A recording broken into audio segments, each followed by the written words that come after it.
Olá, vamos falar sobre Espiritismo? Sou Débora Rabelo, aqui dos Amigos de Nosso Lar, trazendo nesse instante o nosso estudo, a continuidade do estudo do livro Trilhas da Libertação, pelo Espírito Manuel Filomeno de Miranda, através do médium Divaldo Pereira Franco. Então, vamos à leitura, reflexão e estudo desta linda obra de Manuel Filomeno. Vamos lá, hoje no capítulo Ensinamentos Preciosos. Se você não assistiu os vídeos anteriores, convido a estar aqui acessando a playlist Trilhas da Libertação e estar participando, assistindo esses estudos, deixando comentário ou questionamento aqui nos comentários dos vídeos, porque estaremos sempre respondendo, certo? Esse estudo ocorre gravado, de modo a auxiliar a todos que, por conta dos seus compromissos, não possam estar ao vivo. Nós também não temos como estar sempre ao vivo, então este estudo ocorre gravado, auxiliando a todos. Vamos lá. Nos diz Manuel Filomeno: a sede terrestre para nosso repouso, após os trabalhos na Sociedade Espírita, situa-se no bairro próximo da capital de X. Era o lar de uma afeiçoada trabalhadora da doutrina espírita que cultivava o evangelho e vivia-o intensamente. Não se havendo consorciado matrimonialmente, superou o clima de solidão, tornando-se companheira dos que necessitavam de apoio e de amizade. Portadora de aguçada sensibilidade mediúnica, percebia a presença dos espíritos com os quais dialogava mentalmente. Dotada de caráter diamantino, trabalhava em uma empresa de grande porte, de onde retirava os recursos para a própria manutenção, auxiliando, inclusive, alguns familiares e os irmãos do Calvário, com generosidade e júbilo. Contribuía em favor da divulgação do Espiritismo, mediante o seu ensino nos cursos ministrados na sociedade que frequentava. Discreta, era severa no trajar e no comportar-se, inspirando simpatia e afeto. Retirava, periodicamente, do seu tempo escasso, horas valiosas para visitar e confortar os enfermos, especialmente os internados na colônia de Hansenianos, em interior do estado, acompanhada por dois abnegados amigos, José e Ângelo, também solteiros e dedicados à causa do bem. Aos domingos, à noite, alguns amigos e poucos convidados reuniam-se no seu lar, para o estudo do Evangelho à luz do Espiritismo e vibrações intercessórias pelos sofredores. Nesses momentos, abnegados instrutores, desencarnados, que se lhe afeiçoaram, acorriam ao clima doméstico para auxiliar e conduzir, por inspiração, os temas postos em discussão. A sua mãezinha, em espírito, recepcionava as entidades desde o cair da tarde, quando vinham participar do ágape espiritual. Respirava-se ali, desse modo, uma psicosfera saturada de amor e de espiritualidade, rica de benefícios gerais.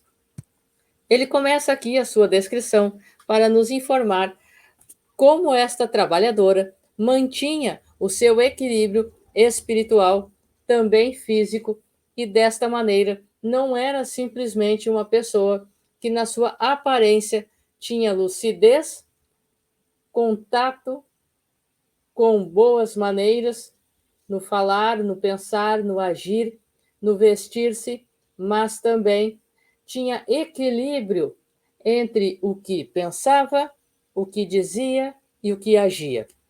Desse modo, ela mantinha respeito perante a espiritualidade dos dois planos. O que eu quero dizer com isto? Tanto a espiritualidade equilibrada, quanto aqueles que muitas vezes desejam prejudicar os trabalhos, respeitavam. Por quê? Porque ela tinha uma conduta digna, correta e vivia o Evangelho de Jesus em todos os seus pontos e caminhos, certo? Então vamos continuar. Por isso, o Dr. Carneiro de Campos elegera o ninho doméstico de Ernestina, nossa pessoa aqui em questão, para o nosso repouso durante as atividades programadas. Quando lá chegamos, de retorno do labor mediúnico, fomos recebidos pela veneranda senhora Polônia, a abnegada genitora da nossa anfitriã, que nos explicou ser aquela a data aniversária da filha devota. Ia-se comemorar o 50º ano de vida física, e fora-lhe preparada uma homenagem especial, em razão da sua conduta moral e pelos relevantes serviços de amor praticados na terra. Muitos jubilosos, aguardamos os acontecimentos que se desenrolariam na sala de refeições, onde se realizavam os labores dominicais dedicados ao Evangelho. Convidados de ambos os planos, permanecemos tranquilos, quando deram entrada Ernestina, parcialmente desligada do corpo, e a genitora feliz. A aniversariante não ocultava a satisfação, especialmente por ter em conta o alto significado daquele evento. Havia flores nos vários recantos da sala e guirlandas de mirtos, enfeitadas com rosas, adornavam as paredes que suportavam o teto. A jovialidade, sem estardalhaço, era a característica geral. Todos envolviam a aniversariante em vibrações de ternura, augurando-lhe felicidade durante as provas abençoadas no corpo físico. A reencarnação é teste severo para a aprendizagem superior, assinalada por incontáveis riscos e desafios constantes, que a podem pôr a perder de um para outro instante.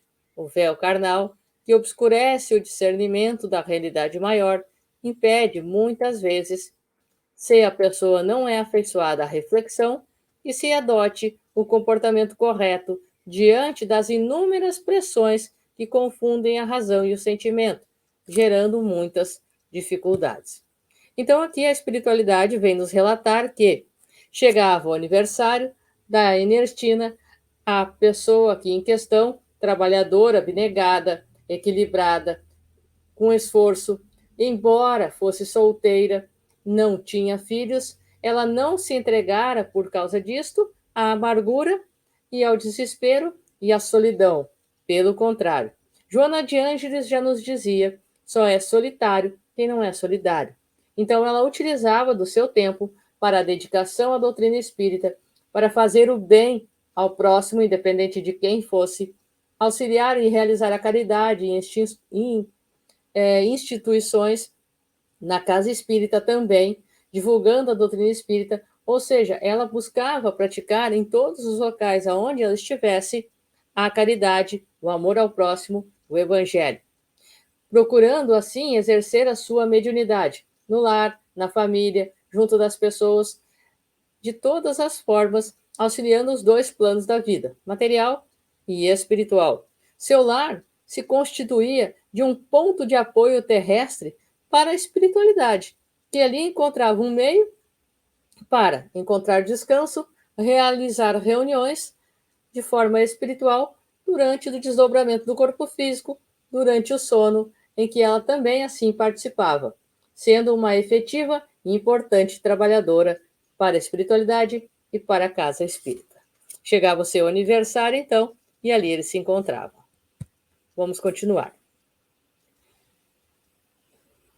Estávamos dialogando quando deu entrada no recinto o venerando doutor Bezerra de Menezes, que viera atendendo ao especial convite que lhe encaminhara a senhora Apolônia, saudando-nos com carinho e nobreza, igualmente recebido com inexcedível alegria geral, mas ainda pela homenageada, que lhe beijou as mãos, acostumadas à ação do bem, tornou-se o centro de todas as atenções.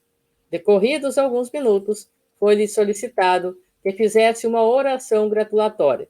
Sem delongas, ante o silêncio e a unção geral, o benfeitor exorou ao divino mestre: Senhor, tu que homenageastes os nubentes felizes durante as bodas em Caná, participa da nossa festa de ação de graças e enriquece-nos de paz.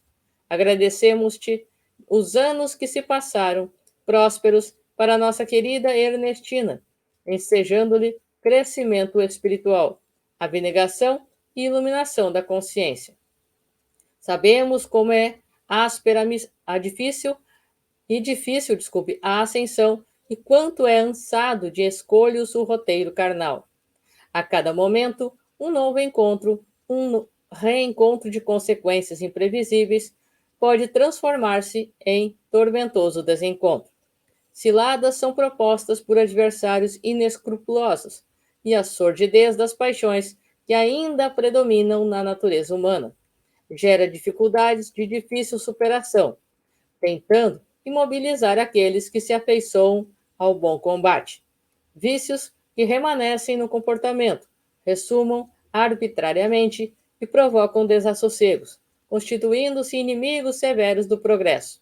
Interferências psíquicas negativas que procedem da erraticidade inferior, alteram a visão dos acontecimentos, propelindo a desventuras e insatisfações. No entanto, não faltam a inspiração contínua dos mensageiros do bem, os convites da natureza, a harmonia, a dádiva dos amigos afetuosos, a tua ajuda serena. Então, aqui nós podemos observar e ouvir, emocionados, a prece redigida, não, realizada, fugiu a palavra, pelo Dr. Bezerra de Menezes, que está ali a convite da responsável espiritual por aquela reunião. Então, nós imaginemos o equilíbrio que possui a mente equilibrada, o espírito abnegado desta trabalhadora, que tem como merecimento receber junto nesta reunião para comemoração do seu 50º aniversário, Dr. Bezerra de Menezes, junto, realizando uma prece, falando que sabe das inconstantes provas que aqui nesta terra todos nós estamos sujeitos e vivemos, e muitas vezes nós acabamos nos desligando e nos fechando dos compromissos que assumimos na espiritualidade por conta destas paixões inferiores e dos vícios, e nos entregamos exatamente a continuar cavando este poço de egoísmo, vaidade e de orgulho, mas que ele clama, junto com todos os trabalhadores do alto, por cada um de nós, para que venhamos a superar todas essas dificuldades. Prosseguimos aqui, então. Graças a esses contributos, a tua servidora alcança a metade de um século. No corpo físico, avançando sem ruído nem perturbação pela senda que palmilhaste. Ampara nos futuros cometimentos e defende-a do mal como e onde quer que se lhe apresente. Agradecemos-te os júbilos desta hora e, louvando-te, entregamo-nos em tuas mãos para a execução do programa da evolução a que nos convocaste. Quando silenciou, ouvimos suave melodia que dominou o ambiente, enquanto pétalas coloridas de rosas perfumadas desceram sobre nós, desfazendo-se no contato conosco, aromatizando-nos. Recordei-me que também nós, na Terra, houvéramos ultrapassado 50 anos de idade corporal em plena atividade espírita. E quanto nos haviam sido valiosos os janeiros que se sucederam, ensinando-nos a entender a vida, utilizando-nos de cada etapa com mais discernimento. Interrogando-me a respeito das atividades em curso, expliquei ao Dr. Bezerra sobre o novo projeto de amor, direcionado aos gênios do mal e particularmente àqueles que cooperam com o soberano gênio das trevas. Gentilmente, ele estimulou-nos ao prosseguimento da empresa e, porque deveres imediatos o aguardassem, despediu-se de todos nós, seguindo para a desincumbência das suas nobres tarefas. Então, mais uma vez, é enfatizado pela espiritualidade a força das provas que temos aqui por realizar, mas também do apoio da espiritualidade que conosco se encontra, buscando fortalecer em nós a prática do dever, do amor ao próximo e também, junto de tudo isto, clamando a Deus a nossa proteção, mas nos reavisando de que a espiritualidade dita inferior não descansa e se prepara sempre para armar emboscadas, ou seja, Orai e vigiai pensamentos, palavras e atos. Né? Continuamos. O doutor Carneiro acercou-se e convidou-nos, a Fernando e a nós, para que retornássemos à casa espírita, onde as realizações mediúnicas de socorro teriam desdobramentos, estando programadas para as 2 horas da manhã, portanto em breves minutos. Rumamos alegres para o novo compromisso e vencemos a distância facilmente. Quando lá chegamos, o irmão Vicente comandava os serviços com presteza e ordem. Além dos espíritos amigos, que diligenciavam as tarefas, alguns dos médiuns encarnados e assistentes, bem como o adversário espiritual de Raulinda, aguardavam em silêncio. A jovem também, parcialmente desdobrada, mantinha-se sob tensão, em expectativa, algo lúcida. No semblante conturbado notavam-se as marcas dos conflitos que a aturdiam. Quando terminara a reunião e retornar ao lar, em vez de manter o clima de otimismo do trabalho, voltar aos pensamentos pessimistas, derrotistas, anteriormente diagnosticada como uma psicótica maníaco-depressiva por um psiquiatra e, por outro, identificada como histérica, aceitar as duas hipóteses, sem esforçar-se para dar novo rumo à própria existência. Reconhecia que a frequência aos labores espíritas faziam-lhe um grande bem. No entanto, não conseguia a harmonia íntima que almejava. Apesar de crer nas manifestações espirituais, supunha que o fenômeno, por seu intermédio, era anímico, o que a levava a dúvidas atrozes.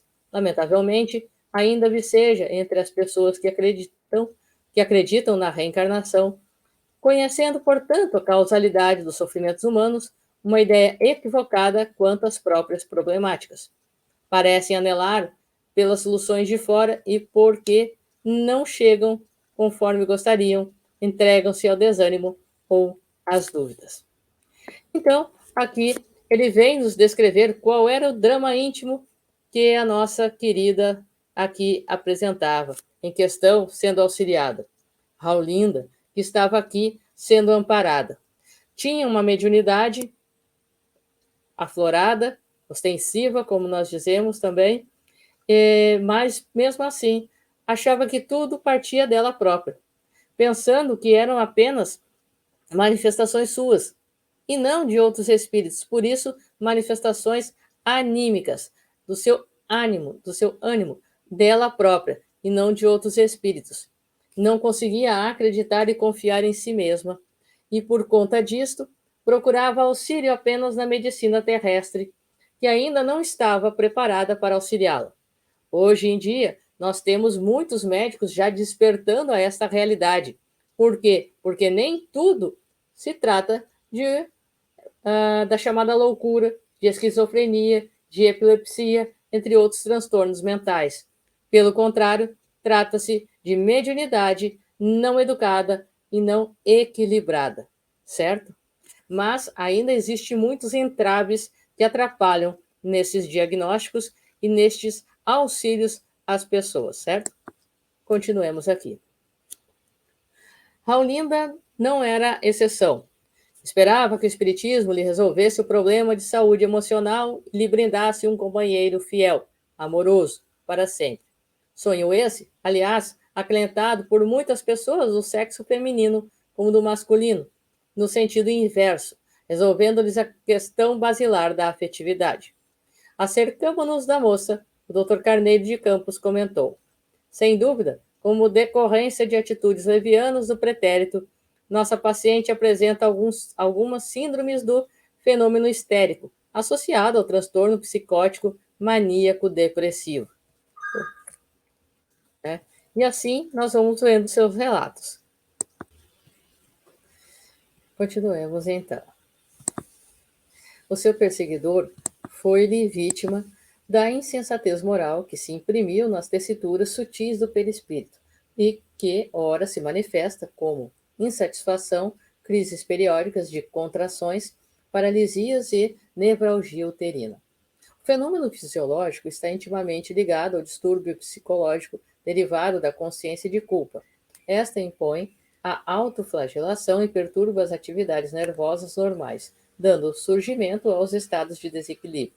Do ponto de vista médico, a opinião mais antiga a respeito da histeria pertence a Freud, como recordamos que a considerava como de referência às emoções sexuais que estão recalcadas no subconsciente desde a infância, procurando ressurgir, dando assim lugar a satisfações substitutas das anormais impelidas pelo eu. Charcot, por sua vez, estudou-a detidamente, chegando a conclusões hoje não aceitas por algumas escolas após as observações de Babinski e outros que demonstraram ser a histeria o resultado de sugestões provocadas ou autossugestões, denominando tais fenômenos como pitiatismo. Outros estudiosos, ainda como Dupré, afirmam que a histeria está muito vinculada à mitomania, enquanto os professores Janet e Claude asseveram que a mesma não passa de uma crise de nervos banal. Outros mais, como o Dr. Desvar, conferem uma base fisiológica.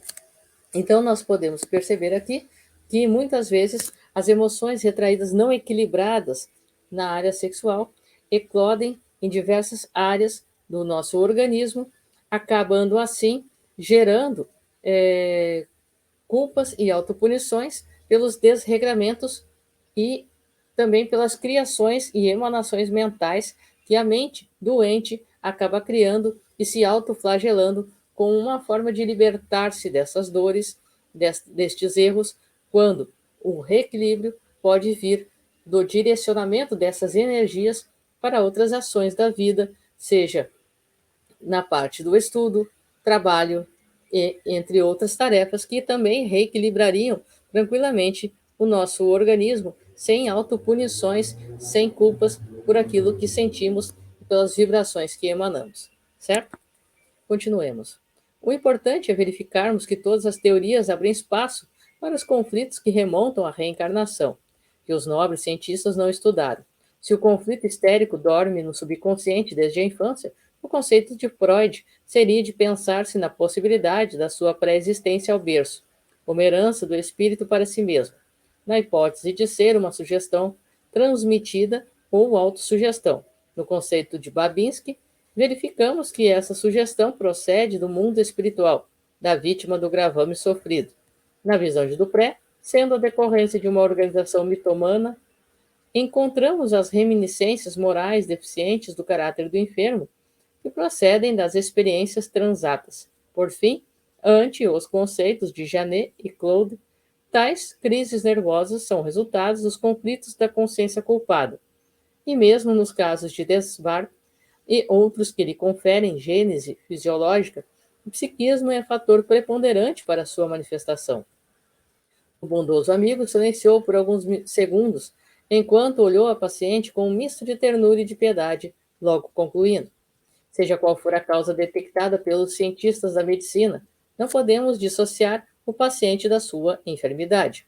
Concluímos que os fenômenos perturbadores da nossa irmã têm suas matrizes no perispírito, decorrentes da conduta irregular de ontem e de severa obsessão atual, conforme estudaremos. Somente uma visão holística na área médica, examinando o enfermo como um ser global, espírito, perispírito e matéria, poderá ensejar-lhe uma terapia de profundidade, erradicando as causas preponderantes das enfermidades e dos transtornos de comportamento. O ser humano terá que ser estudado como um conjunto de vibrações que se apresentam sutis, semimateriais e físicas. A análise de uma parte da sua constituição como matéria ou como espírito apenas será sempre incompleta. Graças à física quântica, biologia molecular e à psicobiofísica e outras modernas ciências que estudam o ser integral, vão tombando as muralhas do materialismo, que cede lugar ao espiritualismo. Diante do universo, desaparecem o observador e o observado, conforme a equívoca visão da física newtoniana, já que aquele que observa é observado por sua vez. Um não está lá e outro cá. Todos fazem parte do mesmo conjunto, porquanto um somente passa a existir para o outro quando é percebido, por sua vez, também percebendo. Pouco a pouco, luz, entendimento novo da realidade e as concepções antigas, de venerando as doutrinas espiritualistas de épocas recuadas são trazidas à atualidade, sendo aceitas sob modernas denominações. Porque fosse chegado o momento da assistência espiritual programada, não pude apresentar algumas interrogações ao sábio instrutor, silenciando-as até a oportunidade própria. Então, aqui nós podemos perceber que o homem compõe-se, e ele mais uma vez frisa isso, de 3 partes: espírito, perispírito, corpo físico. Este doente transmite ao perispírito, desencadeia no corpo físico aquilo que não é tratado aqui no espírito. Portanto, o ser integral como fator a ser auxiliado, tratado e reequilibrado, para que possamos evitar doenças e transtornos assim gerados. Certo? Então, este foi nosso capítulo de hoje, Ensinamentos Preciosos. No próximo vídeo estaremos estudando o caso Raulinda, que passamos a iniciar aqui. Certo? Um forte abraço para você, que os bons espíritos nos guiem, Jesus nos abençoe e até a próxima.